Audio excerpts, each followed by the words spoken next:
কানিজ ফাতেমা লোপা স্বাগত জানাচ্ছি এনটিভির রাতের খবরে। ক্রাউন সিমেন্ট শিরোনাম দেখছিলেন, এবারে জানাবো পুরো খবর।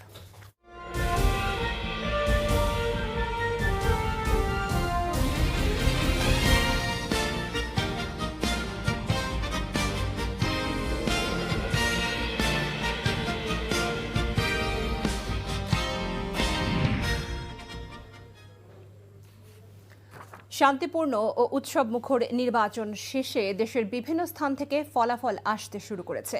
বেসরকারিভাবে প্রাপ্ত ফলাফলে এখন পর্যন্ত 10টি আসনে বিজয়ী লাভ করেছে বিএনপি সমর্থিত প্রার্থী। অন্যদিকে 3টি আসনে জয় পেয়েছে জামাতে ইসলামী, একটিতে গণ অধিকার পরিষদ এবং একটি আসনে এনসিপি বিজয়ী হয়েছে।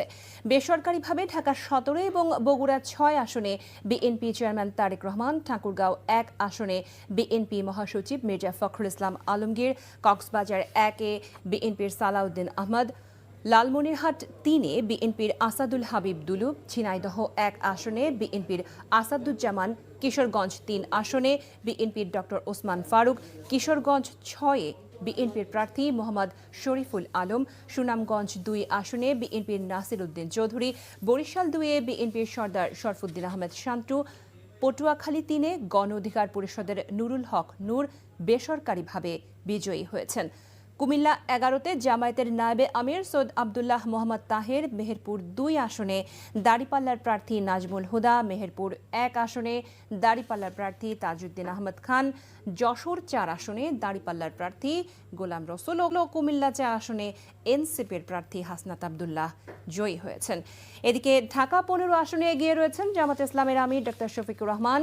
ঢাকা 11 আসনের একটি কেন্দ্রের প্রাপ্ত ফলাফলে এগিয়ে আছেন এনসিপির আহ্বায়ক নাহিদ ইসলাম। এছাড়াও দেশের 299 আসনে অনুষ্ঠিত বিভিন্ন কেন্দ্র থেকে ফলাফল গণনার কাজ চলমান রয়েছে।